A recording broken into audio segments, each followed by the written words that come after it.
Welcome to this episode of the Cold Case Detective Podcast. If you're a fan of true crime mysteries, you can listen to these episodes a week in advance and help support what we do by listening along on Spotify, iTunes, Google Podcasts, or RSS feed by following the link in the description.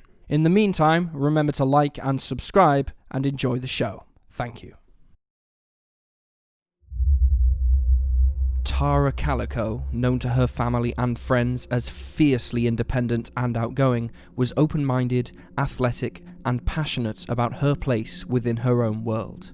Her deep-rooted connection with exploration and self-discovery, as well as her inclination to engage with the arts and make a positive impact on her peers, was cut short by an unexplainable, unsolved disappearance in the late morning hours of September 20th, 1988, leaving all who knew her across Belen, New Mexico, and the entire country at large, grasping for answers in a sea of evidence that drowned us all in doubt. In the hope of providing more substantial reasoning built upon observable evidence and situational analysis, this is an examination of the disappearance of Tara Calico and the suspicious Polaroid discovered in Port St. Joe, Florida, that may or may not give a window into her undetermined fate. This is the Cold Case Detective Podcast.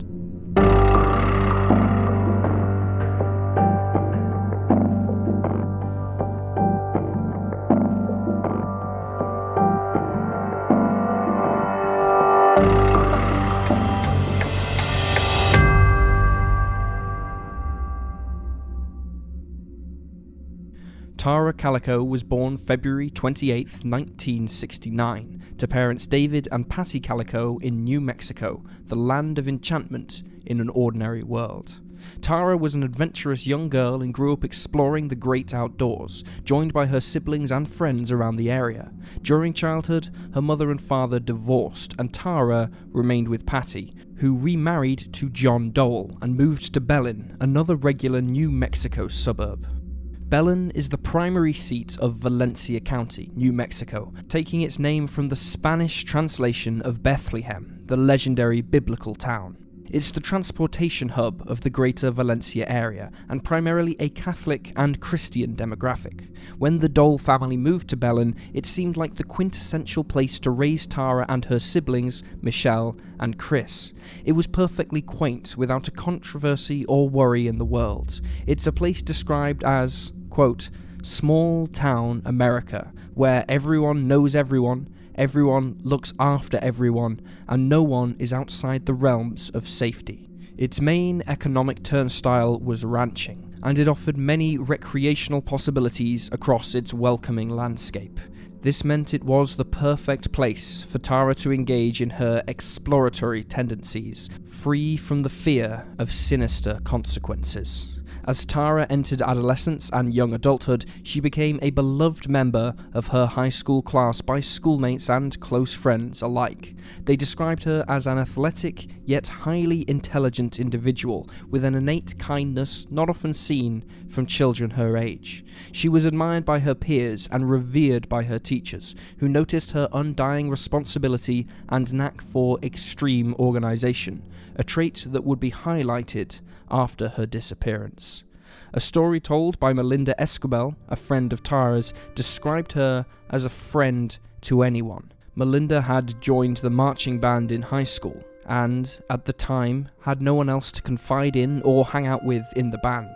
When Tara saw Melinda sitting by herself one day, she took this new girl into her circle of friends despite knowing nothing about her, a selfless act of building a better atmosphere for her peers, and a memory that stuck with Melinda well after the fact. After high school concluded, Tara decided to attend college and study psychology, a subject that always fascinated her. She chose the University of New Mexico Valencia branch, which also happened to be Melinda's school of choice as well. The two would see each other frequently and often spoke during moments of freedom. It was around this time that Tara also started dating former high school classmate Jack Cole, a captain of their football team and well-liked student athlete. The two met at a social event with mutual friends after they graduated and started a relationship soon after. They always talked about traveling the state and country together, and often stayed active while dating. This was the preferred lifestyle for Tara, who was a religious biker and outdoor enthusiast. And sadly, it was the first domino to a fateful collapse, when, on September 20th, 1988, Belen, New Mexico would forever be transformed from the idyllic American community to a dark spot of mystery, tragedy, and controversy. In the early waking hours of Tuesday morning, September 20th, 1988, at around 9 a.m., Tara Calico wakes up and sets out her clothes and school books on her bed. She preps to leave her Belen, New Mexico home to ride her bicycle along New Mexico State Road 47, a daily routine frequented by Calico and her mother, Patty. At this point, however, Patty has quit riding with her daughter after getting the feeling a motorist was stalking her during their trek. She urges Tara to ride with mace hidden on her person, but Tara rejects the idea. Sometime after 9:15 a.m, Tara asks Patty to come pick her up along the highway if she hasn't returned by noon. When Patty asks why, Tara reveals that she intends to play tennis with her then boyfriend at 12:30 p.m. that day, followed by college classes at 3:30 p.m. At about 9:30 a.m, Tara leaves her house on her mother's bicycle, a 10-speed pink Huffy brand, due to her own bike having a flat tire. The neon bike also came with yellow control cables and sidewalls, very distinguishable characteristics. This would be Tara Calico's last confirmed contact with her friends or family. Over the next 2 hours, between 9:30 a.m. and 11:15 a.m, Tara bikes approximately 17 miles to the Southern Railroad tracks outside of town, her usual route. The ride is assumedly normal, without hassle, and she turns around to start the ride home so she can get ready for her tennis date. At around 11:30 a.m, Tara is seen on the pink bicycle riding northbound towards her home by two unidentified ranch hands along State Route 47. Nearly 15 minutes later, at 11:45 a.m, three men drive southbound on the other lane of the 47. They are driving home from a hunting excursion and pass by Tara on her bicycle. However, they notice something very eerie, as a white pickup truck tails her very closely. They note Tara is listening to music on her Walkman with headphones, and seems ignorant to the pursuant truck behind her. Not long after the second sighting, another driver in the south lane passes Tara and also witnesses the white truck tailing her, just under 5 miles away from the Rio communities. This driver claims he noticed the ominous truck contained multiple occupants and not just a solo driver. This is the last confirmed sighting of Tara Calico. 5 minutes past noon, Patty Doyle stays true to her word and sets out to pick up Tara per her daughter's request. She drives up and down the railroad tracks both ways along Route 47, but makes no sighting of her daughter or the pink bike. Patty even calls a nearby hospital to check and see if Tara had an accident and was admitted, but no one matching her description is accounted for. Patty then rounds up a few of Tara's friends to help search, but not a trace is found. They finally give in and call the Valencia County Sheriff's Office, where a police search party begins. The following day, on September 21st, the search team discovers a set of bicycle tracks on the west side of Route 47, 4 miles from the Rio communities and even closer to Tara's last sighting. The bike tracks veer from the side of the road onto a soft shoulder and towards a location about 100 yards away from the highway. This new location has actual tire tracks, as well as a fresh oil slick. From here, police find a trail of footprints that leads them to their biggest find in the case thus far: Tara's cassette tapes of the rock band Boston, the broken front plastic window piece to the Walkman device, and empty beer cans strewn about. Between September 21st and the 23rd, law enforcement doubles their search efforts around State Route 47. On Saturday, September 24th, investigators find the remaining pieces to Tara's broken Walkman around the entrance of John F. Kennedy Campground at the base of the Manzano Mountains. The area is remote, unpopulated, and only 20 miles away from the initial discovery.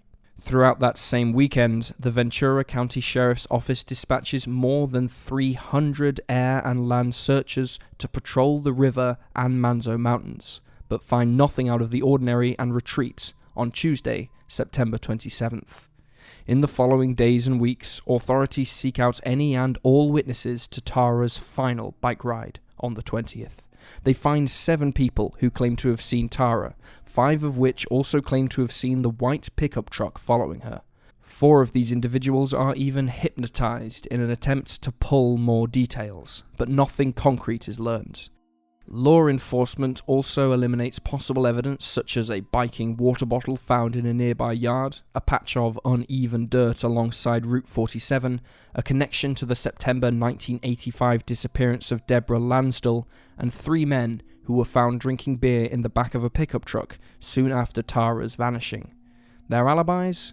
The beer they were drinking was Budweiser, and the empty beer cans found near Tara's broken Walkman were old Milwaukee.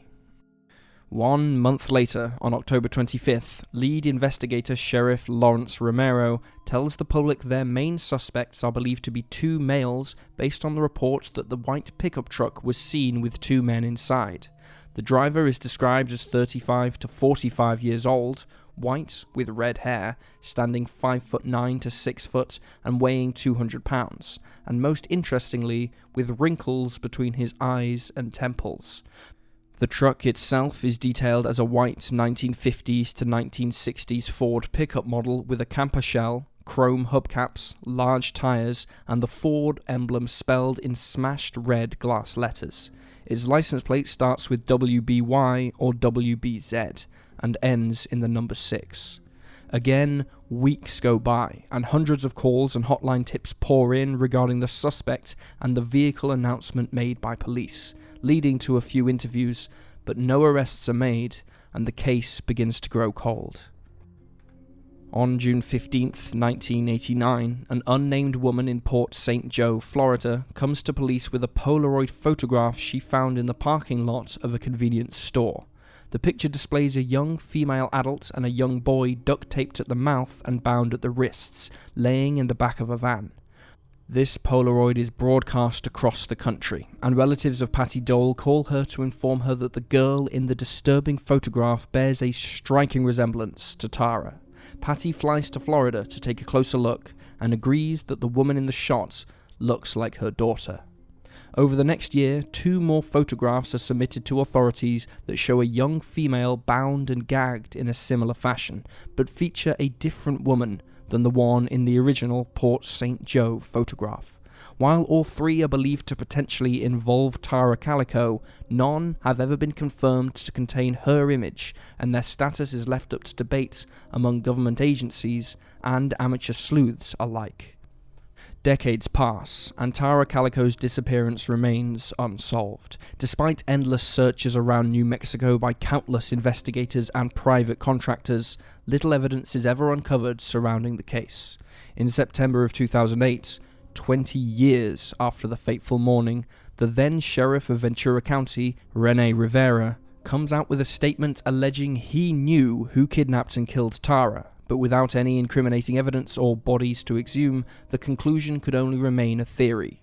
His wasn't the only hypothesis circulating the news, and as his peculiar confession wears down on the followers of the case, so does the coverage of Tara's mystery. In 2013, a task force was created by 6 different federal and local agents to reopen the investigation, but over 7 years later, and nothing new has surfaced regarding Tara Calico or her mother's pink neon Huffy bike. When people familiar with the Tara Calico disappearance think of her cold case, the first image that pops into their head is the suspicious Polaroid photograph found by a woman at the Port St. Joe's convenience store in June of 1989.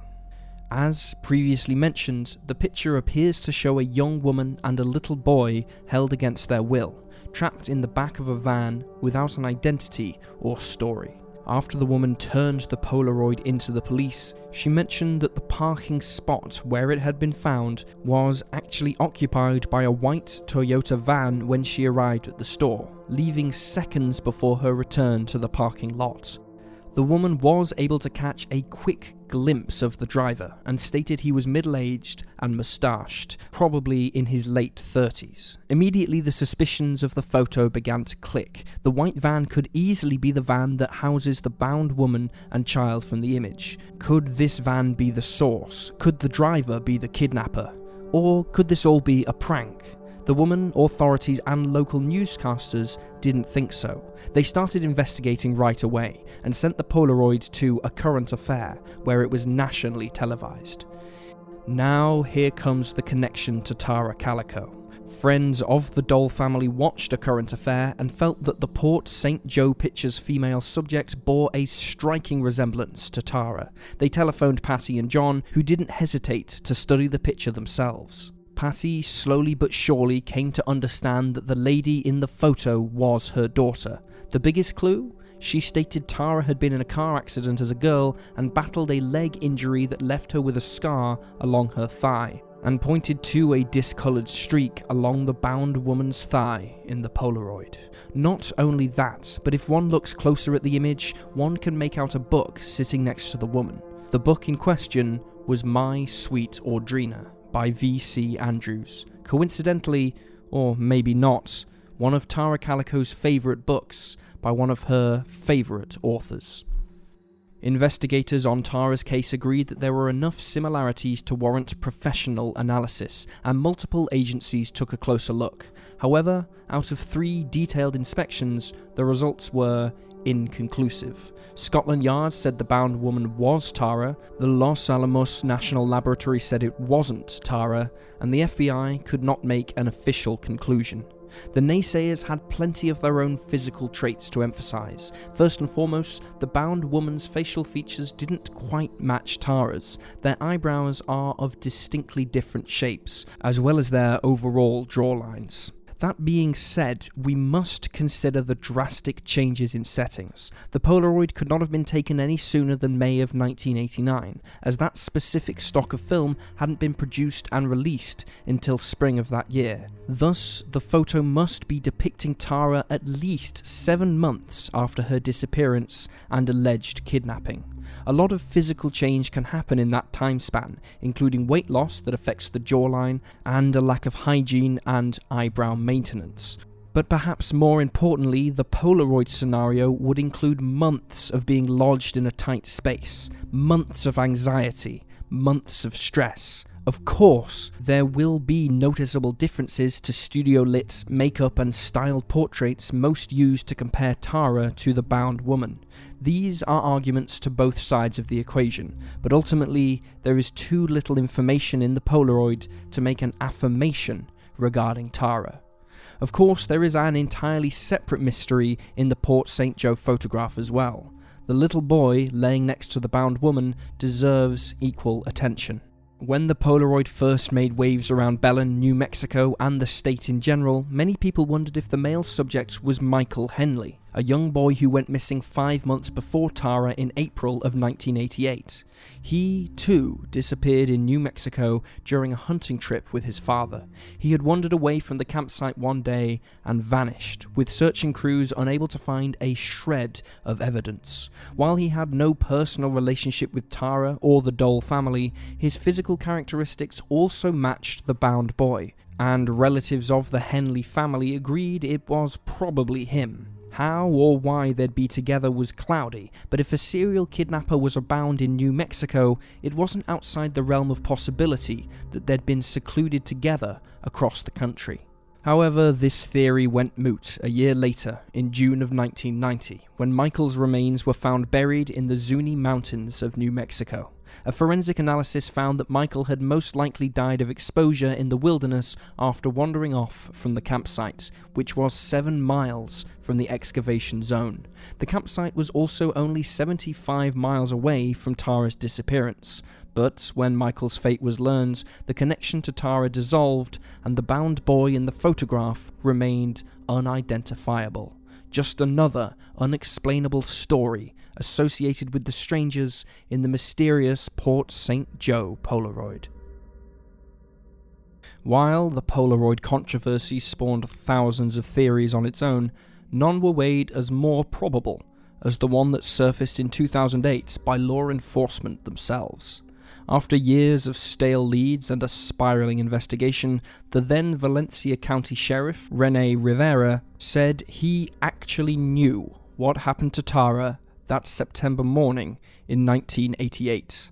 The Valencia County News Bulletin reported on the 19th anniversary of the disappearance that Rivera, quote, received information over the years that two men, who were teenagers at the time of Tara's disappearance, found her riding her bike on the rural road that day and had help afterwards disposing of her body.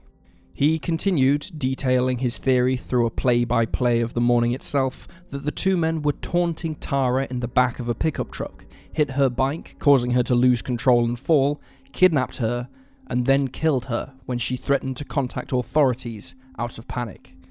Rivera went on to say that the reason he couldn't act on the tips or arrest those responsible was because there was no concrete evidence to convict, specifically Tara's body or place of burial. However, he did believe that it was likely still in Valencia County and most likely in the general area of those railroad tracks. Rivera wouldn't even release the names he had in relation to the theory, making many citizens, including stepfather John Dole, curious why he would make the claim in the first place. Rivera countered and said that he made the announcement in hopes it would persuade the perpetrators, or anyone with information about Tara's resting place, to come forward and bring legal closure to the Calico and Dole families. Yet, no matter how much the sheriff pleaded, no one came forward, and his desperate conclusion ended up causing more pain than it relieved. With this in mind, Sheriff Rivera's theory does match a recorded incident left behind in Tara Calico's case documents, now available in the public record. Inside of the document, a section contains an interview with Henry Brown, New Mexico citizen who has since perished due to failing health. The interview, which some label as more of a confession, is held by Sheriff Deputy Frank Methola, who was specifically requested by Brown when he was asked to come in and share his side of the Tara Calico story. Frustratingly, there is no date connected to this event, but it is believed to have taken place years after the disappearance. In the interview, Brown recounts his times hanging around fellow Valencia County teenagers, led by troublemaker Lawrence Romero Jr., the son of the old sheriff, Lawrence Romero Sr. He said Lawrence Jr. was a drug peddler and interested in dating Tara Calico, but was never considered because, according to Brown, Tara was dating a man by the name of Jeff Abita. Brown continued, recalling that he was at a party attended by Lawrence Jr. and his other mischievous friends in the basement underneath Lawrence Jr.'s trailer, and that Lawrence told him he and the guys had hit Tara on her bike with their truck, raped her, and murdered her. Lawrence Jr. informed Brown that they had originally just tossed the body in some nearby bushes, but became paranoid in light of the police searches and transferred her body to the makeshift trailer basement and later to a nondescript pond. Funnily enough, Henry Brown was not the only person to tell this story to authorities. Another man, named Donald Dutcher, also informed police in 2013 that a suspect had confessed their heinous crime to him, but he didn't have an exact location on the body either. Coincidental or not, neither Brown nor Dutcher's stories could be confirmed by Lawrence Jr. or his friends themselves because they had all in fact died by the time of the interviews. Lawrence died of a self-inflicted gunshot wound, and conspirators claim there was a suicide note with a confession to Tara's murder, but if it did exist, Rivera never entered it into evidence, another questionable decision. The case documents also fail to mention reliable sources of the names of the other criminals, but Belen residents and others with knowledge of the case confirm that the legitimate suspects did indeed die before they were able to be called forward. So, the question remains, if this theory holds serious weight, Is it truly a lack of physical evidence keeping police from taking it to the prosecutor's office, or is there a cover-up in play by the Valencia County's sheriff office?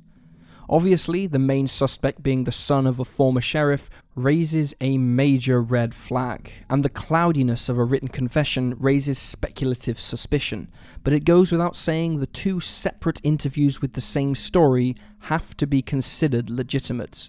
It's a shame the suspects themselves are no longer with us, and the amount of time that has passed since Tara's disappearance does not bode well for an unknown accomplice to randomly come forward and share further details. But it does match multiple witness testimonies regarding Rough Riders in a pickup truck tailing Tara during her bike rides. Certain details are clunky, such as the information that Tara was seeing a man named Jeff and not Jack Cole, a drug dealer nonetheless, and the last person on Earth any of her friends could see her dating. But the theory does give a thorough reasoning why Tara's body was never recovered, being hidden amongst the vast New Mexico wilderness and ignored by those with the ability to recover her. This is a truly dastardly act of injustice and corruption, if true. Of course, there are plenty of other hypotheses surrounding Tara Calico. Like any prominent missing persons case broadcast on national networks, plenty of possible sightings came into law enforcement and television networks. Regular people claiming they've seen Tara with suspicious individuals or walking freely among the streets. However, most of these sightings came in Florida after the Polaroid mishap, most likely the result of phenomenon bias. People were much more willing to believe they had seen Tara after thinking she was held hostage somewhere in the Sunshine State, a combination of wanting a solution to be born of a possibility and to play the hero in an unsolvable mystery. They thought Tara may have fled on her own, explaining the added vanishing of her bike and the breadcrumb trail to nowhere made up by her broken Walkman. Yet the theory made no sense when considering her healthy home life, relationships, and drive to finish school. There were absolutely no warning signs of abandonment, and Tara had plans in place to make sure she wouldn't get lost. A far cry from a scheme to dissolve into the faraway world. Another prominent theory put Tara's fate in the hands of an elaborate kidnapper, a serial criminal with a twisted mind and a knack for public attention. This idea was born not just from the one Polaroid found in Port St. Joe's, but from a series of photos found by outsiders and received by Florida police. In addition to the first picture, another Polaroid image was discovered at a construction site in California, depicting a young woman gagged and seemingly under distress. The picture was up close and blurry, but the woman, once again, bore a few similarities to Tara, and the fabric in the background could have been a match to a fabric seen in the Port St. Joe's Polaroid. The third image came from an unconfirmed location, but depicted a woman tied to an Amtrak sitting next to a male figure laughing. This female showed even fewer comparisons to Tara, and the entire situation was widely believed to be staged, and never seriously considered by investigators.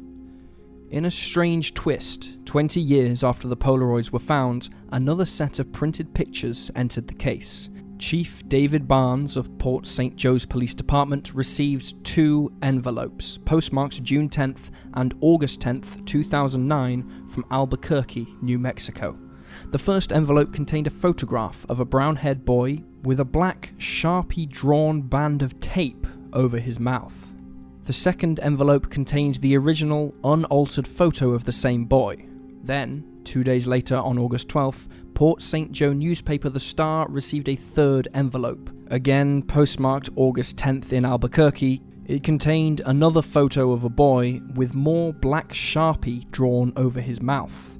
It's unknown if the boys were the same person in each mailing, but investigators initially wondered if they were somehow connected to Tara Calico's case due to the same locations matching her profile. Unfortunately, there were no letters in the envelopes containing identities or any clues at all. But perhaps strangest of all, these envelopes were obtained the same time a self-proclaimed psychic was calling into Port St. Joe PD, talking about dreams she had of Tara dying and being buried in California after running away. She also mentioned she met a girl at a strip club who claimed to be Tara, but that girl was located and mistakenly identified.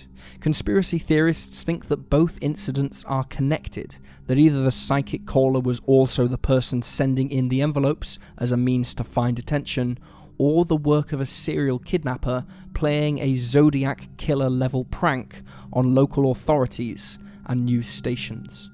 They believe Tara was kidnapped and driven around the county in the back of a van, and that she was the girl in at least the Port St. Joe photograph, and possibly the girl in the other Polaroids as well. Could the psychic have been a legitimate suspect? Multiple agencies ruled them out, calling it a hoax, but many have their doubts, pointing at the piling circumstantial evidence to be more than a mere coincidence. Before we divulge our hypothesis of Tara Calico's unsolved disappearance, we want to make it known our conclusions presented in Cold Case Detective are purely logical speculation based on evidence, circumstance, and factual subtext. We are only privy to the same information presented in each video, and we do not attempt to promise certainty or an expert guarantee on the findings we reach in closing. We simply observe, research, and report. We believe that while the Port St. Joe Polaroid bears a haunting look-alike of Tara Calico, she was most likely never photographed after her disappearance, and if she was, it never made it into the hands of investigators like the 3 prominent photographs did after 1989. In fact, it's hard to imagine Tara ever made it east of the Mississippi River in general, most likely staying in the general vicinity of her original vanishing site. In fact, we strongly consider the testimony of Henry Brown and Donald Dutcher to be real, if not completely 100% accurate. It is hard to fabricate the truth when told from multiple, uncoerced sources, and even harder when most of their details match the circumstances around the case itself. However, it is greatly disturbing that the police received such confirmation, yet never acted upon it, citing a lack of evidence, despite in-depth knowledge of the crime. Was it a full-blown Valencia County Sheriff Department cover-up? It can't be said for certain, but when considering the main perpetrator is the son of a former sheriff, this is not a good look for Valencia County. Thus, we believe that the white pickup truck tailing Tara was indeed full of the suspects who would have knocked her to the ground, taken her, and either killed her or sent her off with the other accomplices and fled the Rio Communities area. If Tara did survive that morning's kidnapping, where she ended up is as good a question as any. But chances are she perished at the hands of those who initiated the crime, and was buried in a location nearly impossible to be certain of, as the expanse of New Mexico's wastelands are vast, and funds to carry out complex searches are at a low point. Hopefully, the FBI agents assigned to reopen Tara's case can find new leads, and maybe even a surviving suspect.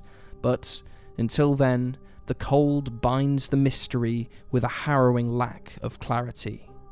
In the meantime, we will remember Tara not for the morning of September 20th, 1988, but in all the moments leading up to that fateful day. We will remember her undying compassion and empathy for the human race. We will remember her ability to make anyone and everyone feel welcome, regardless of background. We will remember her humanity and dreams to thrive in an open, unique, and interesting community. We will remember Tara Calico, not for a controversial Polaroid found in a parking lot 2,000 miles away from her home, but for the light she shined over her community and all those she knew. This is Cold Case Detective. Thank you for listening to this episode of the Cold Case Detective podcast. If you would like to support the show, you can do so by simply leaving a 5-star review wherever you listen. It really helps us expand our reach and bring awareness to the cases we cover. If you would like us to investigate a specific case, perhaps even one close to home, or that of a loved one, please fill out the submission form in the show notes. Thank you for listening, and we'll see you next week with a new episode.